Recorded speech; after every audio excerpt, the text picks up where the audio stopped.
It's almost 11 p.m. The Mariners game ended a little over 2 hours ago. We ended up losing it. The video recap will be out in the morning around 10 a.m.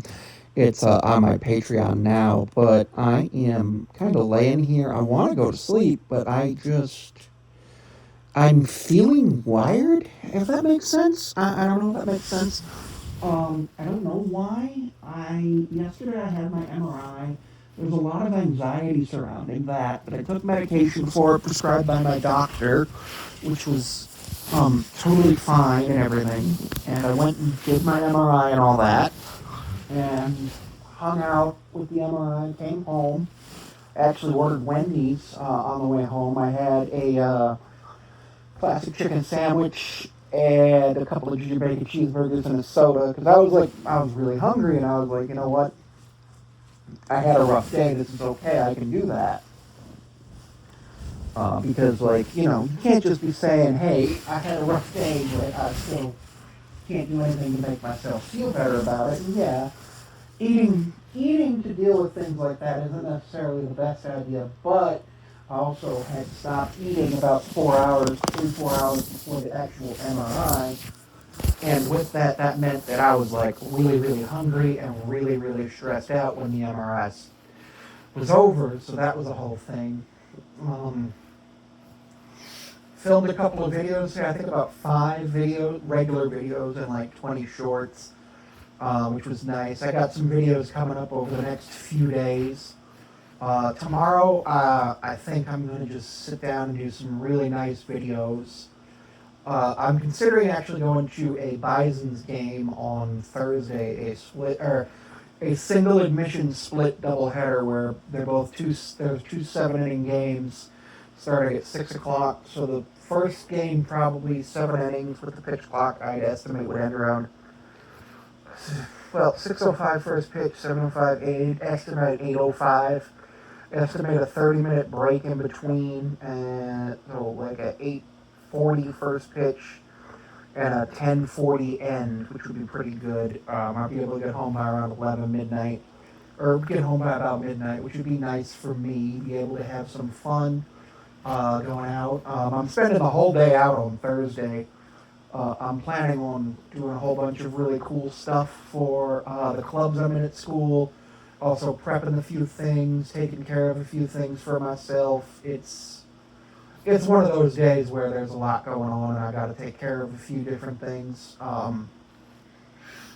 because there's a lot going on. I have a few. I have a few things to do. Other than that, I'm going to Target in the morning. There's a few things I need from there. I got a new Wi-Fi adapter coming in on Thursday for the desktop, and hopefully it works. Because as of right now, I can't get on the internet on the desktop, so I'm using the laptop connected to a second monitor, and it's actually I'm looking really good with what I'm filming on the laptop. So I think there might be an issue with the connection to the desktop, but it's weird because I'm using the same USB hub to connect everything to the laptop, so I don't really know. Yeah, that's the whole thing. Today was a pretty good day overall for me. I did a live stream outside for about 45 minutes. That was fun. Ended up getting over 40 hours of watch time on it. So I am super excited to see what that shows me in the morning. Because I had, what did I have? I had about 26,000 views in the last 48 hours. And 26,000 views in 48 hours. Even if each one averages less than 10 seconds, that's a lot. But also with knowing that I had 41.7 hours was really good. I titled it "The Earth Is Not Round" because I was like, this is a really good title. Maybe people will come watch, and I was right. People did come watch. That was pretty nice. Did another rewatch of K-pop Demon Hunters yesterday before the MRI to try to relax. It was really good. Ended up noticing a few things that I didn't notice in the first watch, which was kind of nice for that because it allowed me to just think about it. I've got a video coming out Thursday about the new reading of K-pop Demon Hunters that I did. I did a review of it. It was fun. I may end up going to K-pop Demon Hunters sing along on Saturday. I don't know. It really depends on what happens. Um, but yeah, there's a whole bunch of other things with that. I am rather excited to see what's going to happen over the next few days for me. My goal is to be monetized on YouTube by December 31st of this year, because there's a lot just going on in my life that would indicate that that would be good for me. And like if I'm monetized on YouTube, I looked at my Social Blade stats and it said I should make like $474 a month, and I was like, that's pretty wild. All right, so I'm hoping whatever the issue was the other day where I was echoing is fixed. I think the issue might have been what happened is I may have just left my headphones in and it caused the echo. That was what happened on my fair video and on my World of T-shirts video. I'm not 100% sure, but yeah, it's one of those things that I got to work on and try to figure out. This morning, after I woke up at like 1 o'clock in the bloody morning, 2 o'clock in the bloody morning today, because I had to poop real bad because of the anxiety. When I have real bad anxiety, I end up pooping. But I think what had happened was the medication, which was Xanax that my doctor prescribed, calmed me to the point that it wasn't going to cause me to do anything. Like I had nausea and it slowed down and everything. Because I was super worried about throwing up in the MRI. I really appreciated that the MRI place that I went to actually had a call button that I could just call, like I could hit if I needed them. Thankfully, I didn't have to use it, which was nice because I was holding it and it actually made me feel a lot better, a lot more comfortable, knowing that I didn't have to scream and yell. I just had to hit the button if I was needed. Or if I needed help, which was really nice. And there's nurses, doctors, radiologists, MRI techs. Everybody there probably is trained at CPR, anything if anything happens. I was feeling a little weird at some points, but it was okay. It was not the end of the world for me, and I wouldn't say I enjoyed the experience, but I also wouldn't say that the experience was the worst thing in the world because, like, it wasn't. It was just an experience that happened, and I had to deal with it, and it is what it is, and I took care of myself, and I was pretty happy, period. Other things that have happened recently, I've been looking at the Mr. Olympia contestants, and there's one guy who I'm really interested to see what happens, and it's Nick Walker. Nick Walker's physique this year, he has gotten absolutely shredded and huge. He has got some of the biggest legs I've ever seen.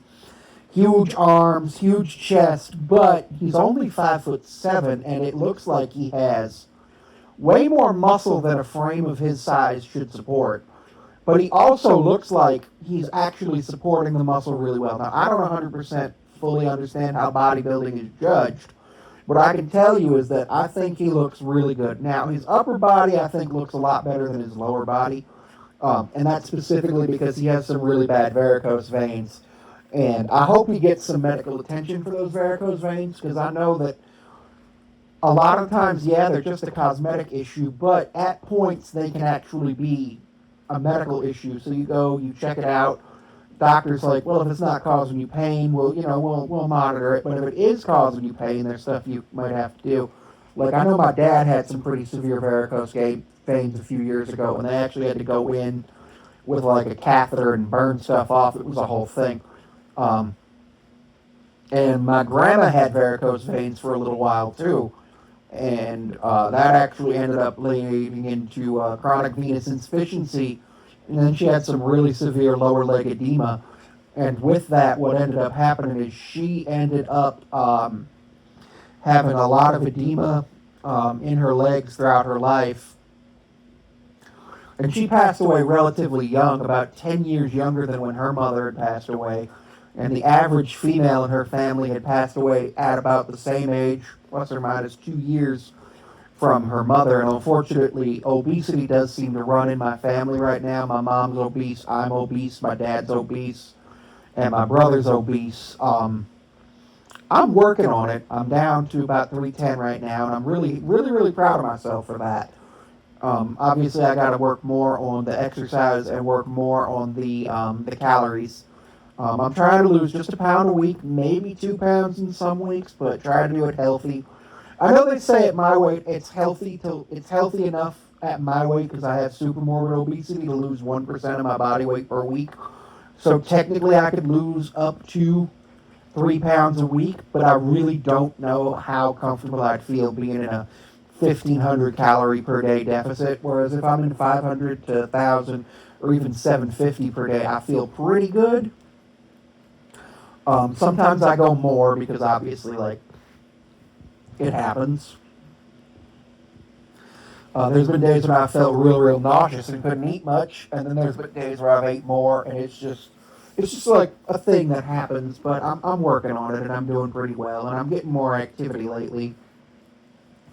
And the other thing I'm doing is I've cut out a lot of fast food, and by cutting out a lot of fast food, it's helped a great deal because that fast. So going in today, I had 990,000 video views for the year 2025, and there are not too many days left in the year. So I've got. I'm definitely going to reach 1 million because I had over 10,000 today. So that's actually really cool. I'm very proud of myself, and that's just YouTube only. I've been getting a lot of email to my school email because I graduated with my bachelor's degree, so technically I'm an alumni while also being a graduate student. And what that means is that some of that email is, important, but some of that email is really annoying. And a big piece of that email is I'm getting email asking me to donate to the school's foundation, which is essentially just a 5013C nonprofit that the school has that allows it to like raise money and shit. Which is kind of cool that it exists, but the problem is I don't have money. Now, would I be interested in potentially donating to my school? Potentially, yes, because it's a state school, and obviously, sometimes donations are an important thing. Honestly, I would consider something like if I were rich, potentially setting up like a scholarship or something along those lines. But no, at this point, no.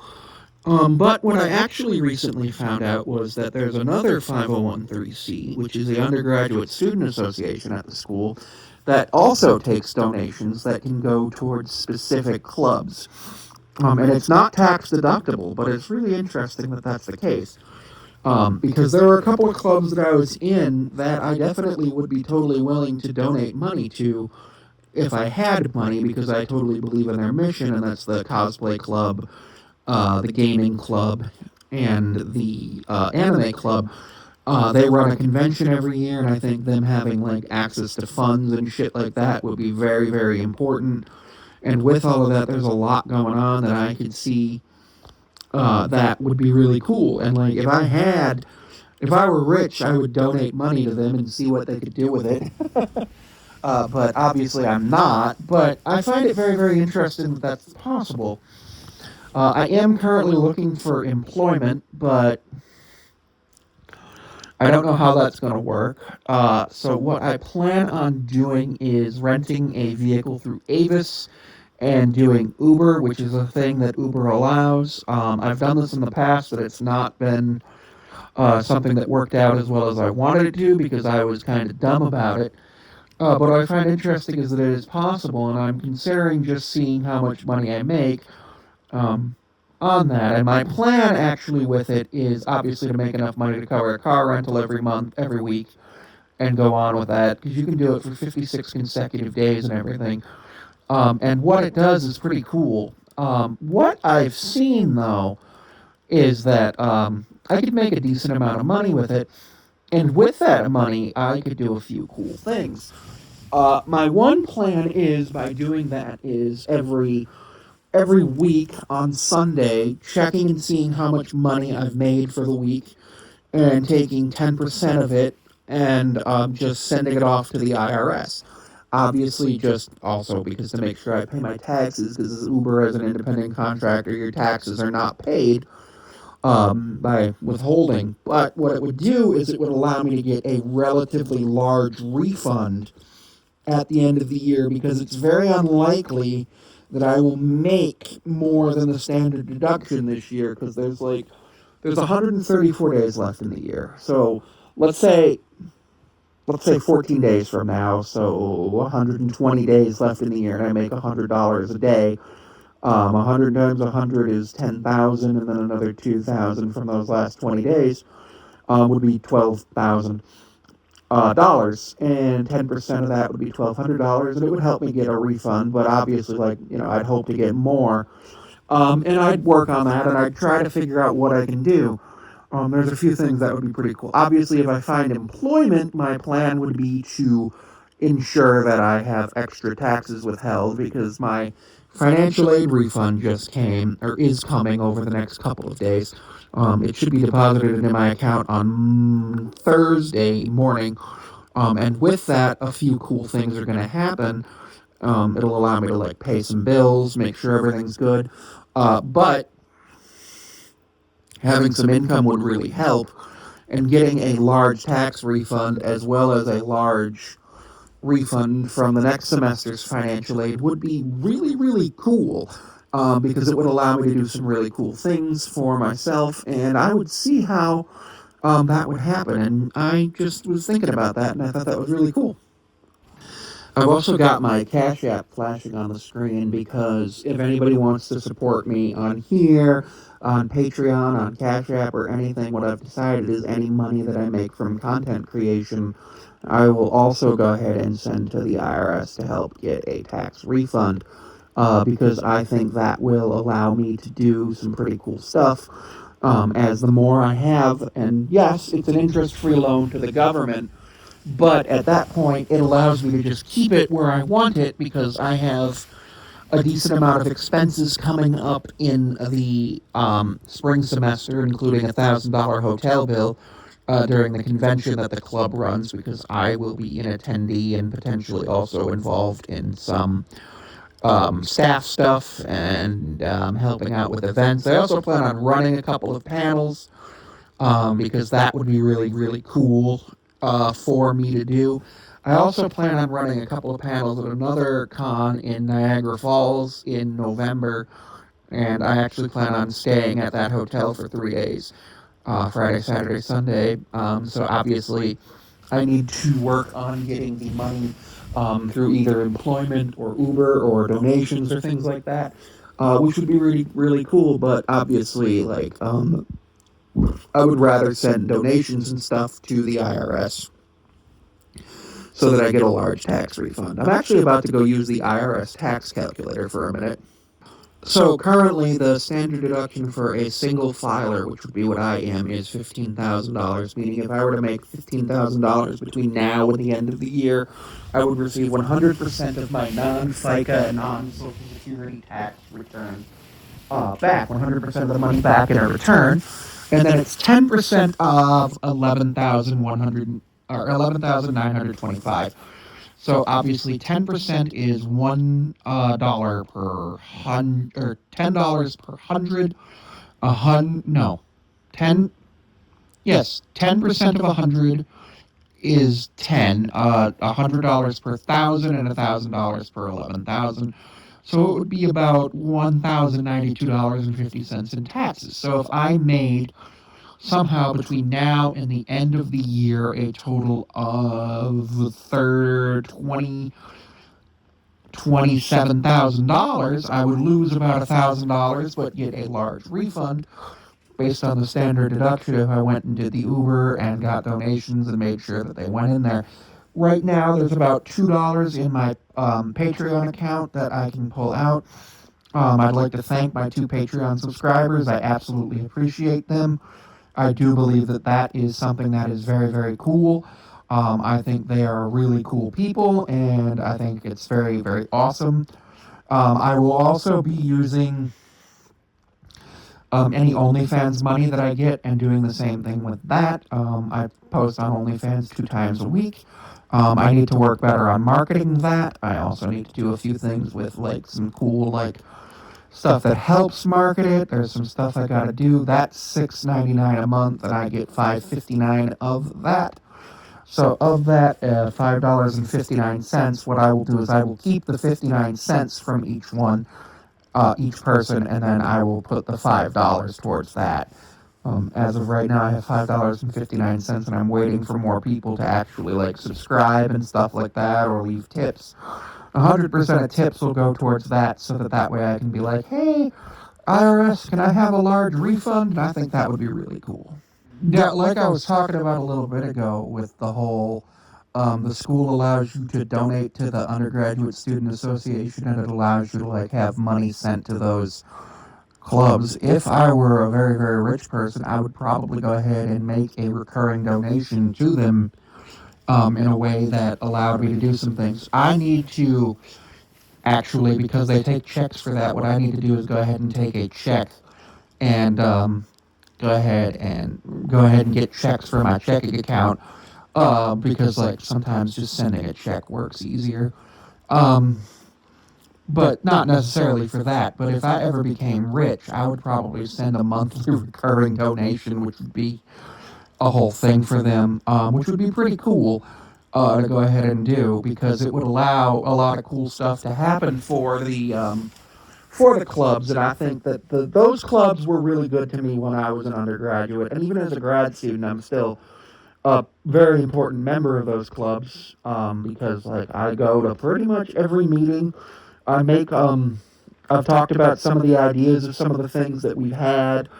Um, I've come up with ideas for a few of the things that have been really cool, and like I'm going to continue being in undergrad for a long time, because I don't really want to pay my student loans back, because it's like by the end of the my master's degree, I will have 90,000 in debt, which like feels like a lot, but like it's for a master's degree, and it's not the end of the world. So like I'll be okay. But I'd rather like just continue be. I'd rather just give the school tuition money every month or every year, and just be like, yeah, here's some tuition money, and just continue to play, continue to pay tuition, find myself a nice little apartment or something by the school, find a job, take night classes. Even if I go to the community college, that's a whole thing. But yeah, I think that would be pretty interesting. So I've been thinking about some things, and one of the things I was thinking about right now, like a minute ago, was like if I ever became like a really famous content creator, like to the point where I was able to do things like convention appearances and stuff like that outside of like the ones that I already do, where essentially my only compensation for going to these conventions is just a free admission and sometimes lunch. But if I were like getting like money to actually go to the convention, what I would do is I would take every single piece of it and just give it to the IRS, and I would take all of my YouTube money and my TikTok money and Patreon money and do that at least for the first year, and I would keep my job so that way I would get a really large tax refund that first year, and then I would try to live off the interest on that. And I think that would be something pretty interesting to try. I don't know how that would work. Obviously, there's a lot I got to think about, and a lot has to go right, but I'm really excited. So I've been thinking that my goal is to continue obviously creating content, but I need to have a goal of like number of views that I want, watch time I want to hit, and things I want to do. Obviously, I want to keep doing my Mariners recap every day. I want to keep doing the sports predictions video every day. Those videos do okay. They don't do perfect. Like I've had 300 views on those videos and stuff. But right now, my goal is on every video to get at least 50 to 100 views, in every short to get at least 1,000. But overall, what I'd really like to do is get a minimum of 1,000 video views every day for at least the rest of the year. Obviously, I would want to continue that after the end of the year, because that would be important. But if I can hit that, which would be 134,000 views in order to average that, obviously I could hit that total if I get more, and if I get more, I would do well. I want to try to post at least one other video per day that's not a short, so that way I can continue growing, continue having more fun, and continue just seeing what's going on. And I think this podcast thing that I'm doing here might be a once-a-week thing where I like where I go over stuff, see how things are going, tell you all about my week. I might do like daily vlogs on the days that I go to my school and hang out there and go